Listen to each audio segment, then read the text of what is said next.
आपका सवाल हमारा जवाब। Ask your gynaecologist doctor Pooja Diwan. The question and answer hour.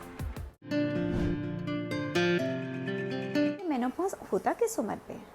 Menopause होता है एवरेज एज 47 साल की उम्र इंडिया में मेनोपॉज की एवरेज उम्र मानी गई है। अब अगर किसी को 40 साल से पहले मेनोपॉज हो जाए तो वो नॉर्मल नहीं है, उसको प्रीमेच्योर मेनोपॉज माना जाएगा। और अगर किसी को 52 साल तक मेनोपॉज नहीं हुआ, यानी पीरियड 1 साल से रुके हुए नहीं है, तो आप कृपया डॉक्टर के पास जाएं। कुछ गड़बड़ हो सकता है डॉक्टर आपकी जांच करें और बोले अरे 52 साल के हो, कोई बात नहीं, बाकी मैंने जांच करी है, सब कुछ ठीक है, आप 55 साल तक रुक सकती हैं। पर अगर 55 साल के बाद आपको मेनोपॉज नहीं हुआ है तो बहुत शंका की बात है। मैं 40 साल की हूँ और अचानक से पिछले 3 महीने से मुझे मेरे महीने नहीं आए। 40 साल पे अगर आपको पिछले 3 महीने से महीने नहीं आए हैं तो या तो प्रीमेच्योर मेनोपॉज के ग्रुप में आओगे, जिसके चांसेस बहुत कम है क्योंकि 100 में से सिर्फ एक लेडी को ऐसा होता है। आपको गायनोकोलॉजिस्ट यानी स्त्री रोग विशेषज्ञ के पास जाना होगा। हो सकता है कि आप गर्भवती भी हों। अच्छा, अगर आपने टेस्ट करा और आप कहते हैं गर्भवती नहीं हैं तो हो सकता है कोई हार्मोनल इशू हो, जैसे थायराइड हो या पीसीओ का कोई प्रॉब्लम हो या कोई और कारण हो जिसकी वजह से कभी कभी परेशानी, टेंशन, बहुत स्ट्रेस, बहुत सोचने से, वज़न बढ़ जाने से, वज़न बहुत घट जाने से, बहुत ज़्यादा एक्सरसाइज करने से या बहुत मोटे हो जाने से भी हमारे पीरियड नहीं आते। अगर किसी को मेनोपॉज होता है तो क्या क्या हो सकता है? सबसे पहली बात यह कि हमारे मासिक में, मेंस्ट्रुअल साइकिल में कुछ बदलाव होता है। महीने टाइम पर आ सकते हैं पर कम हो सकते हैं मात्रा, महीने टाइम पर आ सकते हैं, ज़रूरत से ज़्यादा मात्रा हो सकती है। महीना जो है आ तो सही समय पे रहा है पर उसमें दर्द बहुत बढ़ गई। महीना आ सही समय पे रहा है पर बहुत खून के कतले हैं। महीना समय पर नहीं आ रहा, समय से पहले आ रहा है, 1 हफ्ता पहले, 2 दिन पहले, 5 दिन पहले, पहले 2 दिन पहले आता था, फिर 5 दिन पहले, अब 10 दिन पहले। ये भी हो सकता है कि महीना हमारा लगातार ही चले जा रहा है। ये क्या हो गया गड़बड़? अच्छा जी, ऐसे भी हो सकता है कि महीना जिस टाइम पर आता था आया नहीं, अरे पिछले महीने तो महीना नहीं आया, 2 महीने हो गए मुझे महीना नहीं, अब 3 महीने गुजर गए मुझे महीना नहीं आया। तो बहुत सी अलग चीज़ें हो सकती हैं। दूसरी बात, हमारे शरीर को क्या हो रहा है? महीना तो एक तरफ है, दूसरी चीज़ हो सकता है कि हमें बहुत घबराहट लग रही है, जैसे गर्मी लगती है ना अचानक से, आपके जो बगल में बैठा है उसको भी गर्मी लगती है पर आपको तो बहुत ही ज़्यादा गर्मी लग रही है, आप बिल्कुल पानी हो गई हैं, पसीने से तर हो गई हैं, जिससे कि हम लोग स्वेट्स बोलते हैं। और ये जो स्वेट है यानी पसीना, ये आम तौर पे सोते हुए होता है। हम सो रहे होते हैं, अचानक से उठते हैं, देखते हैं अरे हमारा तो पूरा बिस्तर गिला हुआ है और जो बगल में है उसको तो ना गर्मी लग रही है और हम उठ रहे हैं। और दूसरी चीज़ क्या लग रही है? घबराहट हो रही है, पैल्पिटेशंस क्या होती हैं? जैसे लगता है कि जैसे कि जो हार्ट रेट है ना वो ठुक कर रही है। कुछ ऐसा है भी, क्या है मेरे आसपास जिसको मैं बदल दूं कि कुछ मुझे आराम आ जाए। फिर एक चीज़ होती है इसको हॉट फ्लैशेस बोलते हैं, जिसे हॉट फ्लैशेस भी बोलते हैं, कई लोग उसको फ्लैशेस का वर्ड भी देते हैं। इसका क्या मतलब हुआ? इसका मतलब ये हुआ कि अगर हम लोग हॉट फ्लैशेस की बात करें तो ये हो सकता है कि अचानक से लग रहा है जैसे कि अचानक से बिजली से हमारे अंदर आई और अचानक से गर्मी आ गई। ज़रूरी नहीं है पसीना हो, जैसे कि हम अचानक से बोले अरे भी पंखा चलाओ, ये क्या हो रहा है, मुझे तो बहुत बंद लग रहा है, अचानक से गर्मी से आ गई। सो हॉट फ्लैशेस या प्लेन फ्लैशेस। दूसरा नाइट स्वेट्स और तीसरा हमें पैल्पिटेशन, घबराहट होना। उसके सिवा आपने बोला मूड स्विंग्स तो बाद में आता है। हाँ, मूड स्विंग क्या हो सकती है? आप बोल तो बिल्कुल सही रही हैं। मूड स्विंग ये हो सकता है चिड़चिड़ापन, इरिटेट हो रहे हैं, बस मन ही नहीं लग रहा, मन ही उदास है, ऐसे लग रहा है कि सब लोग इतने खुश हैं, किसी को कोई परवाह ही नहीं है। Anxiety, irritability, feeling low, depressed, नाखुश होना, ये बहुत इंपॉर्टेंट चीज़ें हैं जो हम लोग के साथ हो सकते हैं। कई बार तो लोग वाकई में डिप्रेशन में भी चले जाते हैं। ये हमारे साथ मेन सिम्टम्स हैं। मेनोपॉज के बाद जो प्रॉब्लम होती है उसको कैसे ओवरकम करें? मेनोपॉज जो है वो एक ऐसी स्टेज है जिसके बाद में प्रॉब्लम ज़रूरी नहीं है। आपको वो सारी प्रॉब्लम्स जो मैंने बोली वो 3 से 5 साल पहले से शुरू हो सकती हैं। हाँ जी, कई लोगों को पीरियड बंद होने के बाद भी काफ़ी देर तक ऐसा रहता है उन लोगों के साथ कि जैसे कि हम लोगों का अभी भी घबराहट, पैल्पिटेशन, नाइट स्वेट, फ्लशेस। अब आप पूछेंगे कब तक रहेगा? कोई फिक्स टाइम नहीं है। अगर ये प्रॉब्लम 3 से 5 साल पहले शुरू हो सकती है तो ये 3 से 5 साल बाद तक भी रह सकती है। किसको कितनी हो रही है, किसको कम हो रही है, कोई टॉलरेट नहीं कर पा रहा, कोई दवाइयों के साथ ठीक होकर। और आप ये भी यकीन नहीं मानेंगे, इतनी सारी औरतें जिनको कोई प्रॉब्लम ही नहीं होती। दूसरी बात, हड्डियाँ। आपको पता है जब मेनोपॉज होता है यानी पीरियड बंद हो जाते हैं, उससे जो पहले 3, 4, 5 साल हैं उस दौरान ही आपकी हड्डियाँ आपके यूरिन यानी पेशाब में घुल घुल के 100 में से 30% निकल जाती है। यानी कि इससे पहले कि मेनोपॉज हो और जब तक कि हम डॉक्टर के पास जाएं और जब तक कि हम सोचें अरे हम लोगों को हड्डियों को तंदुरुस्त रखने के लिए क्या खाना चाहिए, कैल्शियम लेना, एक्चुअली हम लोगों की 30% हड्डी बोन तो एक्चुअली यूरिन में जा चुकी है। तो जब हम रियलाइज़ करते हैं मेनोपॉज के बाद तो हमारी बोन्स तो ऑलरेडी वीक हो गई होती हैं। तो बोन्स का, हड्डियों का खासा ध्यान रखना है हमें। थायराइड, जी बिल्कुल ठीक, थायराइड का कोई लेना देना नहीं है मेनोपॉज के साथ। क्योंकि हमें घबराहट होती है, पैल्पिटेशन होती है तो हम डॉक्टर के पास जाते हैं। और क्योंकि हम डॉक्टर के पास जाते हैं तो डॉक्टर हमें कहते हैं कि भाई आप एक बार थायराइड का टेस्ट भी करा लो। वो क्यों कहते हैं? क्योंकि उसमें भी, थायराइड में भी घबराहट होती है, पैल्पिटेशन होती है, मूड स्विंग होते हैं, एंग्जाइटी होती है। और थायराइड भी पीरियड बंद कर सकता है, पीरियड ज़्यादा ला सकता है, पीरियड कम ला सकता है। तो इसलिए ये देखने के लिए कि हाँ भाई थायराइड तो नहीं रिस्पॉन्सिबल इनमें से कोई प्रॉब्लम के लिए, इसलिए किया जाता है। 2 महीने के बाद पीरियड आया है। देखिए, अगर आपकी उम्र 52 साल से ऊपर है और अभी भी आपके पीरियड आ रहे हैं तो आप डॉक्टर को ज़रूर दिखाएं। दूसरी बात, अगर आपके पीरियड्स 2 महीने के बाद आ रहे हैं और आप 47 साल से ऊपर हैं तो हो सकता है ना कि मेनोपॉज हो रहा है, आपके पीरियड डिले हो रहे हैं और हल्के हल्के जा रहे हैं। इनफैक्ट जो सबसे बढ़िया तरीका मेनोपॉज होने का है वो ये है कि आपके महीने जैसे आते थे उस स्वरूप से अगर ना भी आए तो बिना किसी दर्द के और बिना किसी ज़्यादा ब्लीडिंग के और बिना किसी खून के कतले जाए, आगे आगे डिले डिले डिले यानी देरी देरी देरी से आते आते एक समय आए जिससे कि वो ख़त्म ही हो जाए। ये स्मूदेस्ट वे है हमारे मेनोपॉज आने का। मेरे पीरियड नहीं आते हैं, मैं 45 साल की हूँ। क्यों? आपके पीरियड नहीं आ रहे हैं, आप 45 साल की हैं तो आपको मेनोपॉज हुआ है। 40 साल से पहले अगर आपको मेनोपॉज हो सिर्फ तब तकलीफ़ की बात है, वरना अगर आपको 45 पे भी हो सकता है मेनोपॉज, कोई घबराने की बात नहीं है। एक बार ही तो आप अपने डॉक्टर को दिखा ही सकते हैं। और अगर आप चाहें तो आप मेरे को भी कांटेक्ट कर सकती है। मैंने मेरा कांटेक्ट तो दिया ही हुआ है पोस्ट में। मेरी बैक में दर्द होती है, मेरी बॉडी में दर्द होती है। मेनोपॉज के कारण बैक में दर्द या बॉडी में पेन नहीं होती है। मेनोपॉज के कई वर्षों बाद जब हमारी हड्डियां वीक हो जाती हैं, हम 55, 60, 65, 70 के हो जाते हैं, तब अगर हमारी हड्डियों में दर्द हो तो बोन्स घुल गई हैं, ऑस्टियोपोरोसिस हो गया है, ऑस्टियोपीनिया हो गया। जी आपने मुझे अपनी उम्र नहीं बताई, पर हाँ मैं मानती हूँ कि आप 45-50 के अगर करीब हैं और मेनोपॉज के एज ग्रुप में हैं तो ये जो बॉडी एक्स और बैक पेन है ना, ये बहुत कारणों से होता है।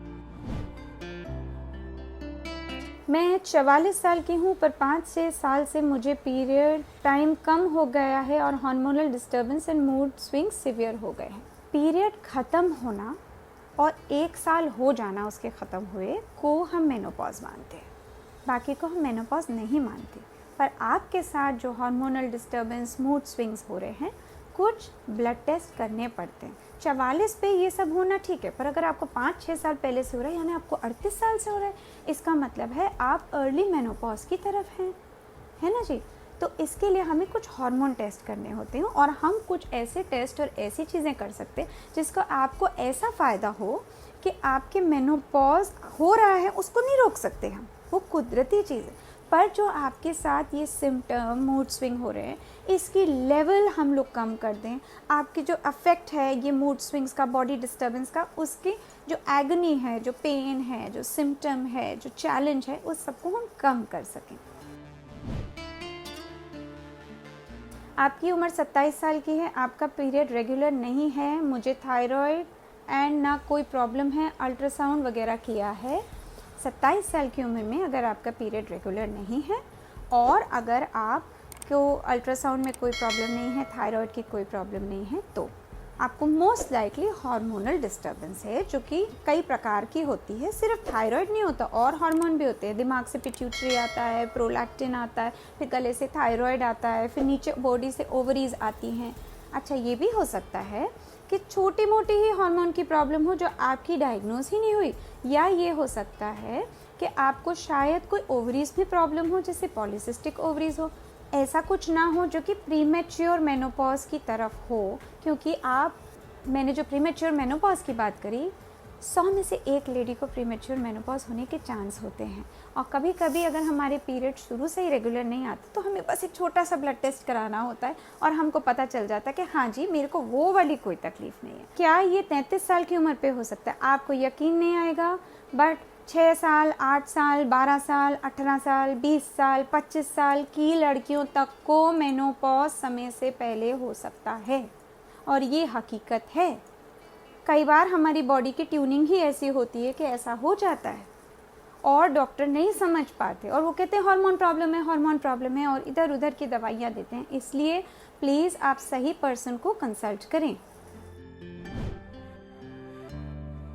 एक ही महीने में पीरियड्स जाके फिर स्टार्ट हो जाता है। My age is 31। आपका सवाल ये है, पर्सनल है, कि पीरियड आया और फिर शुरू हो रहा है और आपकी एज 30, मतलब एक ही महीने में 2 बार पीरियड आ गया।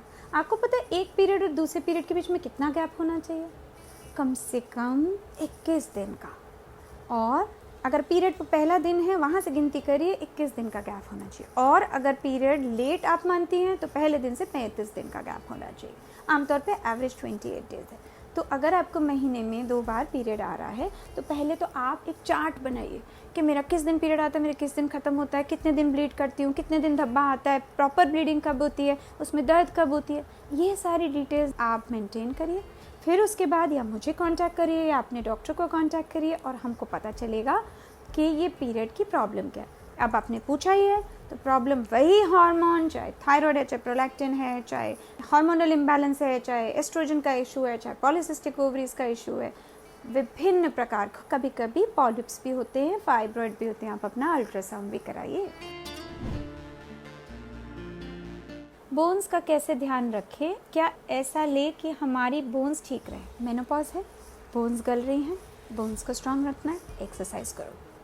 अजीब लगता है ना? आपको पता है एक्सरसाइज करते हैं तो मसल्स काम करती है, मसल्स काम करती है तो बोन बनती है। और कितनी देर एक्सरसाइज करना है? बैठ के प्राणायाम करना एक्सरसाइज नहीं होती, सिर्फ बैठ के योगा करना एक्सरसाइज नहीं होती। थोड़ी फिटनेस एक्सरसाइज करनी पड़ती है, जो कार्डियो एक्सरसाइजेज होती हैं, एरोबिक वाली एक्सरसाइज। चलना पड़ता है, चलना टहलते वाले स्पीड पे नहीं होता, ब्रिस्क वॉकिंग करनी 20 मिनट एवरी डे, इतना तो आप कर ही सकते हैं। 51 इयर्स की हूँ, जुलाई में डेट आए थे, बहुत ज़्यादा पेन है और ब्लीडिंग उसके बाद नहीं है। 51 की हैं आप, 52 के एक दिन बाद तक आपको ये प्रॉब्लम नहीं होनी चाहिए। ऑलरेडी आप 51 की हैं। इंडिया में 47 पे लोगों के पीरियड्स चले जाते हैं। प्लीज़ डॉक्टर को दिखाइए, अल्ट्रासाउंड करवाइए, ये पता करिए कि कोई हार्मोनल इशू है क्या, ये सिर्फ ऐसे ही चल सकता है। मैं मानती हूँ जुलाई के बाद कि जुलाई में डेट आई थी, अप्रैल मई में फिर से आ गए। प्लीज़ आप डॉक्टर को दिखाइए, क्योंकि ये heavy bleeding, heavy pain is not acceptable. कभी कभी हम लोग को सफाई DNC भी करनी पड़ती है टिश्यू देखने के लिए, क्योंकि 52 साल की आप होने वाली हैं, तो इसको इग्नोर नहीं किया जा सकता। आपने कहा कि आप 27 साल की हैं, पर आपका पीरियड बहुत लेट से आते हैं, कभी कभी 3 महीने तक नहीं आते। मुझे थायराइड नहीं है और ना ही कोई प्रॉब्लम आया अल्ट्रासाउंड रिपोर्ट में। कोई तो प्रॉब्लम है, आप भी मानते हो, चाहे थायराइड में नहीं आई। और भी अनेक हार्मोन हैं और हर चीज़ अल्ट्रासाउंड नहीं पकड़ती। नताशा, आपने पेट से अल्ट्रासाउंड करा था कि इंटरनल अल्ट्रासाउंड कराया था, जिसे transvaginal ultrasound, internal ultrasound, TVS बोलते हैं। अगर आपने पेट से अल्ट्रासाउंड कराया उसका कोई मायना नहीं, और एक अल्ट्रासाउंड से हमें उत्तर नहीं मिलते नताशा। अगर डॉक्टर बोले कि आपको एक अल्ट्रासाउंड कराना है जब आपके महीने आ रहे हैं ब्लीडिंग के दौरान, तो आपको अटपटा लगेगा, वो भी बोले इंटरनल। अगर आप मैरिड हो या सेक्सुअली एक्टिव हो तो इंटरनल अल्ट्रासाउंड कराओ, और हमको कई बार 2-3 बार अल्ट्रासाउंड कराना पड़ता है। कई बार अल्ट्रासाउंड में कुछ नहीं होता नताशा। मैम, पीरियड्स हैवी होते हैं, मुझे थायराइड भी है और मेरी एज 37 है। मैंने बताया थायराइड है और अभी भी आपको हैवी पीरियड हो रहे हैं, यानी आपके डॉक्टर ने आपकी थायराइड को ही ठीक से कंट्रोल नहीं करा। अगर थायराइड कंट्रोल है और ठीक वैल्यू पे कंट्रोल है तो आपके पीरियड हैवी होने ही नहीं चाहिए। तो इसलिए आप अच्छे डॉक्टर को संपर्क करें, चाहे तो आप थायराइड की सबसे पहले टेस्ट कराएं। थायराइड ऐसा नहीं कि मैं थायराइड है, मैं गोली खा रही हूँ पर मेरे पीरियड्स हैवी, यानी पूरी गोली नहीं मिल रही, अंडर ट्रीटेड है। थायराइड का टेस्ट रेगुलर कराएं। हर 3 महीने पे अगर आपको थायराइड है, आपको थायराइड का टेस्ट कराना ही है। और अगर पिछली रिपोर्ट कहती थी मेरा थायराइड नॉर्मल है, इसका मतलब ये नहीं कि हम थायराइड का टेस्ट ना कराएं, वो भी हम ज़रूर कराएंगे, तो प्लीज़ उसको कराएं। 46 साल की आपकी उम्र, मार्च के बाद पीरियड नहीं हुआ, वेट बढ़ता हुआ सा लग रहा है। मार्च के बाद पीरियड नहीं हुआ तो अभी कितना, अप्रैल, मई और हार्डली जून, यानी 2.5 महीने 2 महीने से आपको पीरियड नहीं हुआ। हो सकता है कि आपको मेनोपॉज की तरफ जा रही हैं। कोई घबराने की बात नहीं है, जब तक आपको कोई तकलीफ़ नहीं हुई। डॉक्टर को बेशक संपर्क करें, कुछ हार्मोन टेस्ट किए जा सकते हैं, उससे हमें दिलासा मिलता है, हाँ भाई सब ट्रैक पर है, मैं इतनी दूर हूँ इतनी पास हूँ, ये भी पता चल जाता है। पता है आपको हार्मोन के टेस्ट कराने से कि हाँ मेरा मेनोपॉज अब इतने टाइम में आएगा, नहीं मेरा मेनोपॉज तो भी आने वाले नहीं, मेरा मेनोपॉज तो आ गया है, मैं ऑलरेडी इसी की वजह से परेशान हूँ। तो हम काइंड ऑफ टाइमिंग भी कर सकते हैं ब्लड रिपोर्ट्स के हिसाब से।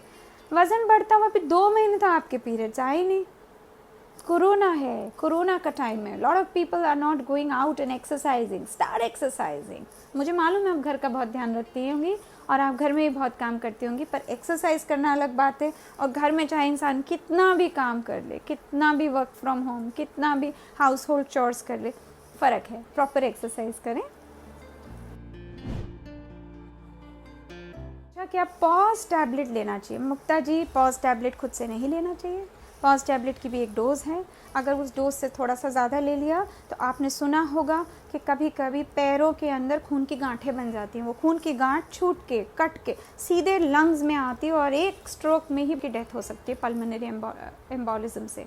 तो जो थ्रोम्बोसिस का साइड इफ़ेक्ट है, यानी खून का कतले बनने का, जमने का, पॉज टैबलेट से बहुत है। डॉक्टरी सलाह के बिना मत लीजिए।